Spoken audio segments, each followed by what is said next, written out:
Hi കൂട്ടുകാരെ, ആഷ്ന വ്ളോഗിന്റെ മറ്റൊരു എപ്പിസോഡിലേക്ക് എല്ലാവർക്കും സ്വാഗതം. നമുക്കൊരു ബീൻസിന്റെ തോരൻ ഉണ്ടാക്കി നോക്കിയാലോ? അതിനുവേണ്ടി നമുക്കൊരു ചട്ടി അടുപ്പത്ത് വെക്കാം. ചട്ടി ചൂടായി വന്നതിന് ശേഷം എണ്ണ ഒഴിച്ചു കൊടുക്കാം. അതിലേക്ക് കടുക്, ചെറിയുള്ളി, 7 ചെറിയുള്ളിയും 2 പച്ചമുളകും ഇട്ട് നന്നായി വഴറ്റിയെടുക്കണം. നന്നായി വഴന്നതിന് ശേഷം നമുക്കതിലേക്ക് കറിവേപ്പില കൂടി ഇട്ട് വഴറ്റണം.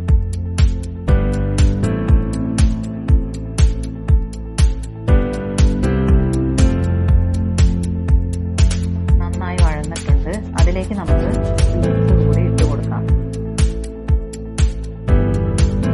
അതിനുശേഷം ആവശ്യമായ ഉപ്പും 1/2 ടീസ്പൂൺ മഞ്ഞൾപ്പൊടിയും ചേർത്ത് ഒന്നുകൂടെ ഇളക്കി കൊടുത്ത് നമുക്കൊരു അര ഗ്ലാസ് വെള്ളം ഒഴിച്ച് അടച്ചു വെച്ച് വേവിക്കാം.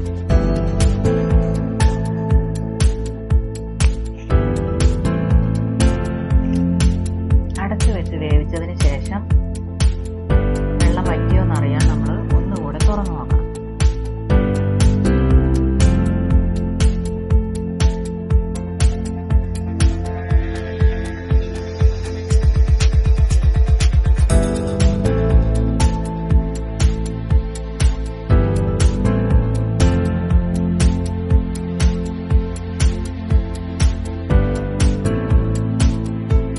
പകുതിയോളം വറ്റി വന്നപ്പോൾ